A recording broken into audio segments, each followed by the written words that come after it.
apa kabar? Assalamualaikum warahmatullahi wabarakatuh. Salam Jumat Barokah. Ketemu bersama dengan saya Hitsbun Arif dan Bung Rocky Gerung. Oke. Waalaikumsalam. Persiapkan ibadah Jumat. Ya, kita menunggu fatwa dari Habib Rocky Gerung. Ini bangsa yang memerlukan tuntunan nilai-nilai agama itu. Ya. Bukan bangsa yang konstitusinya mengabaikan soal-soal itu. Karena dari awal kita tahu konstitusi kita dirancang justru untuk mendamaikan perbedaan agama yang dari awal kemerdekaan debat itu sangat kuat. Tapi kemudian kita ambil satu kesimpulan bahwa kita akan menyelenggarakan negara ini berdasarkan kedaulatan rakyat. Jadi itu sebetulnya yang mesti kita ingat-ingat.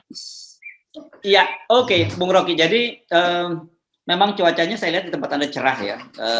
Matahari bersinar terik, tapi beda dengan di tempat saya, udaranya sejuk, masih hujan gitu, jadi adem enak. Tapi situasi politik kelihatannya mulai memanas di luar. Ini saya baca berita yang saya kira juga ini kemudian nyebar sangat cepat di WhatsApp group karena memang ini sangat menarik sekali.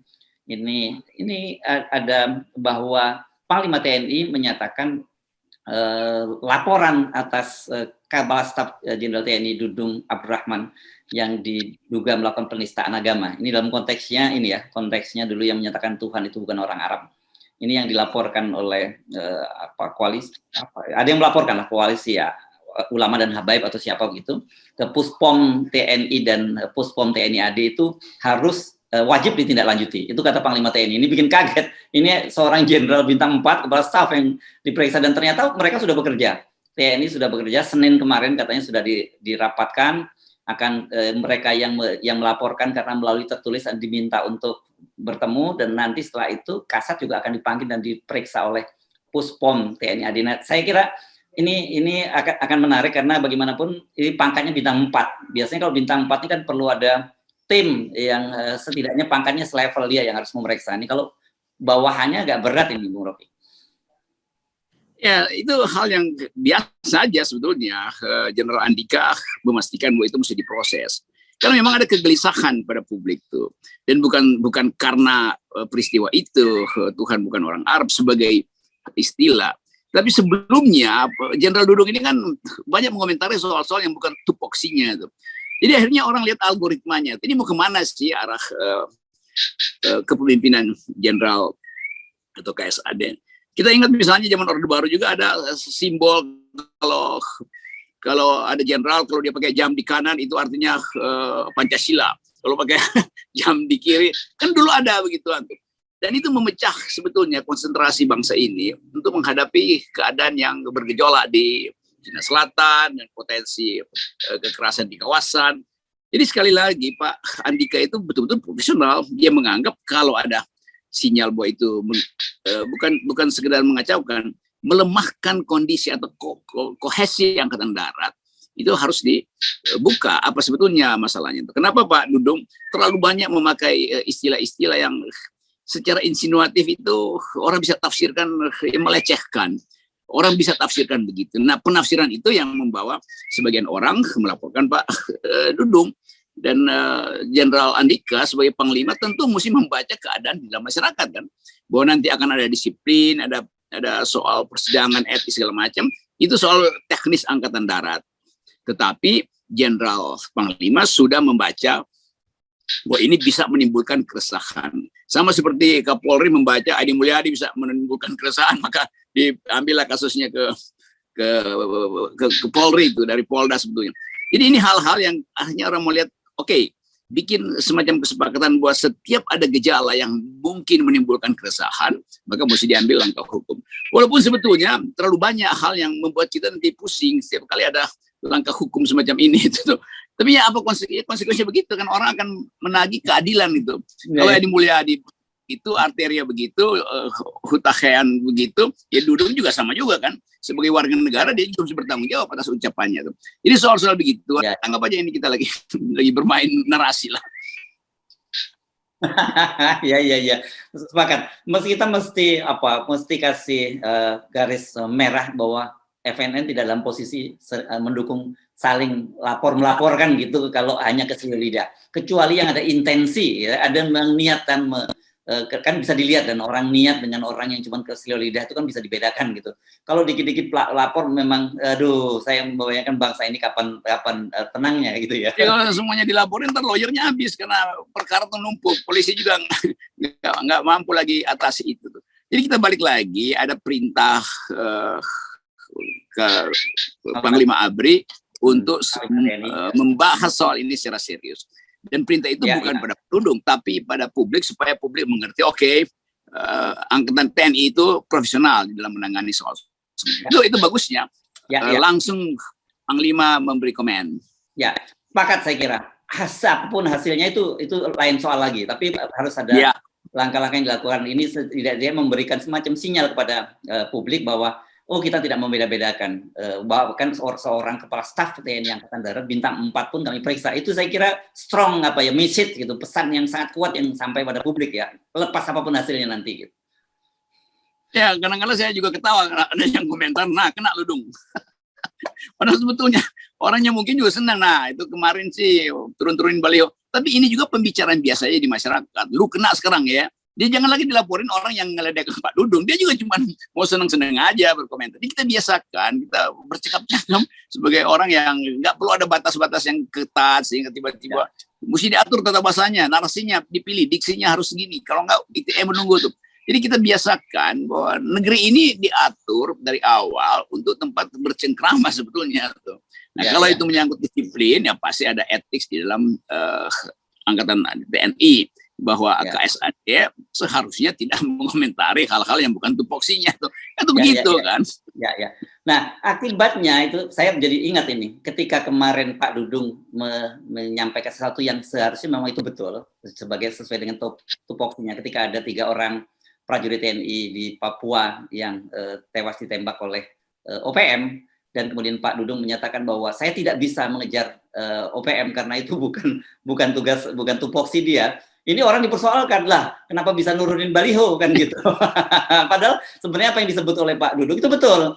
Dan kemudian juga orang mempersoalkan, loh, ini kok kesannya mendiskreditkan Kepala Panglima TNI ya. Kenapa? Karena memang sebenarnya kan pengerahan pasukan itu adalah di bawah kewenangan Panglima TNI, atau di level bawahnya itu Kepala Staf Umum gitu. Sementara Kepala Staf Angkatan Darat itu tugasnya adalah pembinaan pasukan. Jadi memang kemudian menjadi masalah karena dia juga masuk ke wilayah-wilayah yang lain yang bukan pembinaan pasukan kan gitu. Itu akhirnya tumpang tindih antara mana yang serius harusnya jadi tupoksi dan mana yang sebetulnya bahkan sebagai komentar nggak boleh itu. Karena dia jadi kacau, lalu orang nagih hal-hal yang dalam perbandingan, ngapain turunin baliho, kejar dong yang di Papua tuh. Dan memang itu betul, itu bukan tugas Pak Dudung buat ngejar di situ kan, karena dia diperintahkan untuk membina staf itu. Tapi orang akhirnya bikin perbandingan, lu beraninya nurunin baliho tuh, yang sana lu jiper, kira-kira begitu kan. Jadi akhirnya pembicaraan yang serius jadi asal-asalan, karena Pak Dudung juga dari awal tidak taat pada disiplin sebagai prajurit untuk tidak masuk pada wilayah orang lain, pada wilayah penugasan lain atau fungsi sipil yang lain. Tapi itu ini satu ujung, yaitu dilaporkan pada POM dan udah Panglima udah bilang itu diproses tuh. Jadi udah. Nah, nanti Pak Dudung juga akan kasih keterangan tentu di situ, lalu kita kembali pada fungsi-fungsi utama TNI itu jangan lagi di ganggu-ganggu atau ditempel-tempelin dengan fungsi yang lain tuh. Memang ini apa ya? Ini kalau kita sudah masuk dalam sebuah kekacauan itu kan muncul kekacauan lain. Karena itu tugas kita untuk mengembalikan pada pembicaraan pada tracknya, pada rel yang sesungguhnya gitu. Nah, kemampuan bangsa ini juga lagi diuji supaya ya dendam seolah-olah senang kalau orang dibui, kejeblos, salah ucap itu kan. Jadi akhirnya kita jadi saling nunggu di tikungan itu. Kalau orang sebetulnya kan kalau ada tikungan dikasih tanda tuh hati-hati. Ini kita kasih oli supaya dia kepleset kan. Itu bahayanya Bang. Iya. Dan tentu ini adalah tanggung jawab pemimpin negara yang gagal untuk memberi tanda bahwa jangan bermain-main di tikungan gitu. Nah, menarik ini istilah Anda menunggu di tikungan, nunggu orang terpleset gitu ya. Karena juga kalau polisi dulu ini bukan sekarang saya kira sudah mulai takut, banyak yang ditertibkan, itu biasanya nunggu di balik rambu-rambu larangan dan kemudian ketika ada orang masuk melakukan pelanggaran dia kena gitu. Oke, Bung Rocky, ini kita tunggu saja prosesnya dan saya kira ini akan menjadi fokus perhatian publik. Bagaimanapun juga ini adalah seorang bintang 4 kepala staf angkatan di TNI Angkatan Darat yang akan diperiksa oleh Puspom TNI. Nah, publik akan menunggu. Apapun hasilnya, saya kira ini sudah merupakan sinyal yang bagus gitu ya. Kita kembali ke topik yang lain, Bung Rocky. Ini berkaitan dengan Omikron ya. Dan yang paling penting adalah PTM atau pertemuan tatap muka ini untuk anak-anak sekolah. Karena angka Omikron itu sangat tinggi, bahkan DPR pun sekarang ditutup. Kenapa? Karena penularan sangat tinggi. Terakhir saya dengar di lingkungan DPR saja itu sudah ada 200-an orang yang positif Omikron. Jadi kemudian ada sejumlah anggota DPR yang terkena dan sepanjang pandemi ini dicatat ada 4 orang yang sudah meninggal dunia karena COVID ya, bukan karena Omikron. Tetapi kan kemudian banyak orang tua terutama saya kira emak-emak menuntut agar dihentikan PTM ini. Dan gubernur-gubernur tidak bisa mengambil keputusan karena ini adalah sekarang diambil kewenangannya pusat dan rupanya Anies Baswedan sudah mengajukan permohonan pada Pak Luhut dan sebagai penanggung jawab ditolak. Bahkan kalau saya baca di Kompas bukan hanya Pak Luhut yang ditolak bukan hanya Anies yang ditolak oleh Pak Luhut. Ini Presiden Jokowi dan juga Puan Maharani. Ini Kompas menarik gitu. Puan Maharani mengajukan permintaan juga ditolak oleh Pak Luhut. Iya, kan ini bukan soal teknis aja nih pengaturan Omikron atau jadwal sekolah itu kan. Kan di dalamnya ada kecemasan emak-emak, ada kecemasan orang tua dan memang orang tua yang paling bertanggung jawab terhadap masa depan anaknya bukan Pak Luhut itu. Pak Luhut tentu diberi perintah oleh negara untuk mengatur administrasinya. Tetapi empati pada masyarakat itu yang mesti diperhatikan. Tidak ada keluarga atau ibu yang tidak menginginkan anaknya tatap muka karena merasa beban di rumah juga besar, mending masuk sekolah. Dan kita kehilangan 2 tahun learning loss itu. Tapi sebetulnya yang mesti dibaca adalah keluarga itu makin nggak yakin ini apa sebetulnya tata laksana penanganan Omikron ini. Karena itu mereka minta agar supaya ya jangan ada tatap muka dan Anies Baswedan betul karena dia melihat bahwa potensi di Jakarta itu akan meledak lagi itu dan itu yang memang diperlihatkan oleh statistik. Tapi kita tahu di belakang itu ada persaingan antara Pak Luhut dan Pak Anies kan. Jadi itu yang terlihat justru sehingga orang anggap bahwa apapun yang diminta Anies pasti nggak akan diiyakan oleh Pak Luhut. Pak Luhut lupa bahwa pada saat yang sama Ibu Puan dan Pak Jokowi juga menilai hal yang sama karena membaca atau dapat informasi dari media sosial bahwa emak-emak cemas anaknya itu bisa tertular. Nah itu yang mungkin terlambat diberitahu oleh staf Pak LBP sehingga Pak Luhut akhirnya ya sekarang dia dilema nih mau ngikutin presiden yang juga minta dan Bu Puan sambil orang akan tepuk tangan. Nah Anies menang lagi itu. Nah ya, begitu jadinya. Tapi saya kira syukur juga Pak Luhut belum segera memutuskan untuk melarang atau membuat semacam menarik rem darurat lagi membatalkan PTM karena kalau ditarik rem darurat Pak Jokowi ini nggak bisa naik sepeda motor ke Danau Toba dan bagi-bagi kaos kalau nggak salah itu di Porsia itu. Dan soal Pak Jokowi ngajak para menterinya naik sepeda motor itu penyanyi senior yang sebenarnya ini pendukungnya Pak Jokowi, Iwan Fals. Ini kan pendukung Pak Jokowi sebenarnya dia menyindir nih. Kelihatannya masa kecilnya Pak Jokowi itu kurang bahagia karena udah tua kok malah baru kebut-kebutan gitu. Ya juga masa tuanya juga kurang bahagia karena di sekitarnya banyak problem. Saya prihatin juga dengan Pak Jokowi yang bahkan untuk mengetahui apa sebetulnya yang terjadi dengan Omikron beliau nggak tahu sehingga tiba-tiba beliau mengucapkan sesuatu yang ternyata bertentangan dengan Pak Luhut. Jadi karena dia pusing ya udah dia cari udara bersih aja di Porsia. Jadi kita nggak baca Pak. Presiden butuh ketenangan supaya beliau bisa memutuskan. Mungkin di Porsia nanti dia punya ide untuk ngeluarin perpu tentang pembatalan 20% undang-undang Pilpres itu. Sangat mungkin loh karena presiden sekarang makin tahu bahwa lingkaran sekitar dia itu selalu memberi informasi palsu tuh. Ya. Jadi saya anggap sekarang presiden itu pagi-pagi dia udah buka FNN buat lihat kejujuran. Mudah-mudahan.